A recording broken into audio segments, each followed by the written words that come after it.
Saudi আরবে দরাদরি শুরু হইছে। আপনারা অনেকেই জানেন বা অনেকেই জানেন না। তো শুরুতে আসার পর বাংলাদেশ থেকে সৌদি আরবে আসার পর আমাদের ছোট্ট একটা এলাকার মধ্যেই আপনার আ প্রায় ৫-৭ জনকেও আর বেশি আপনার ধরছে। তো একটা কথা আপনাদেরকে বলতে চাই, মেসেজ দিতে চাই, আমার যারা ফ্যান ফলোয়ার আছেন সবাইকে বলবেন, যারা আত্মীয়স্বজন আপনার যদি সৌদি আরবে থাকে, একটু সতর্ক হয়ে থাকার জন্য এবং আপনার আকামা থাকুক বা না থাকুক, যদি ওরা সন্দেহ করে দৌড়ে ওরা দেশে পাঠায় দেয়, আপনি কখনই ছুটে আসতে পারবেন না এবং কি সিআইডি ওনারা বেঁচে থাকে।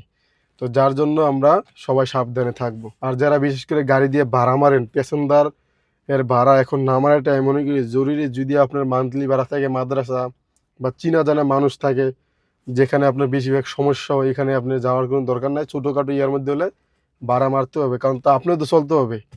তো ওই দিক দিয়ে সব দিক দিয়ে খেয়াল রেখে তারপরে চললেন, আমার মেসেজটা দেওয়ার এটাই। তো প্রথমত আপনি মার্কেটে গেলে গেটের সামনে বেশিক্ষণ দাঁড়িয়ে থাকবেন না। তারপরে দেখা গেছে আপনি দোকানপাট, বাংলাদেশের দোকানপাট যেখানে ভিড় হয় এখান থেকে চলে আসবেন, এবং কি বেশি রাত্রে ধরে দোকানপাটে থাকার কোনো দরকার নেই, রুমে চলে আসবেন। দরকার লাগে রুমে রেস্ট করবেন, তো অনেক ভালো হবে। আর রুমের থেকে যাওয়ার সময় যদি আপনি কোম্পানিতে কাজ করেন, আপনি অবশ্যই কোম্পানির গেঞ্জি পিনে কাজ করবেন, তখন পুলিশে দেখলে বুঝতে পারে যে না, আপনি কোম্পানিতে আসেন বা এই কোম্পানির কাজ করেন, তখন আপনার জন্য ভালো হবে। বাংলাদেশের দোকানে গিয়ে দরজার সামনে বা বাইরে হাঁটাহাঁটি করবেন না, এবং বেশি মানুষ যেখানে থাকবে এখানে আপনার ভিড়াভিড়ি যাওয়ার কোনো দরকার নাই, কারণ যখন আপনাকে ধরবে ওরা চাইবে যে আপনি সন্দেহ করে ধরবে, আপনার আকামা থাক বা না থাক আকামার দ্বারা ভাঙ্গে বাড়াই দিবে। তো আমি ছুটি থেকে আসার পর আপনার অনেকেই আমার যারা চিনা জানা ওনারা বলতেছে যে ভাই মুখে ধরে লয়ে গেছে, মুখে নিয়ে গেছে, কিসের জন্য লিয়ে গেছে, এই কারণে লিয়ে গেছে।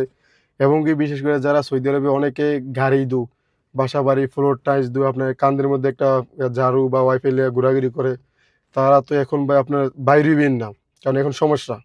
এবং কি যারা গাড়ি দুন আপনারা ধুইয়েন না, এখন ধরতে পারলেই আপনাদেরকে পাঠিয়ে দিবে, কারণ এটা চেক চলতেছে।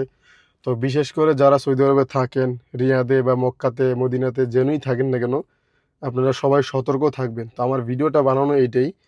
আপনারা যারা কাজে বাইরন, অবশ্যই কোম্পানি যদি কাজ করেন, কোম্পানি নিজের কাজ হলে নিজে একটু সেফটিভাবে চলার চেষ্টা করবেন।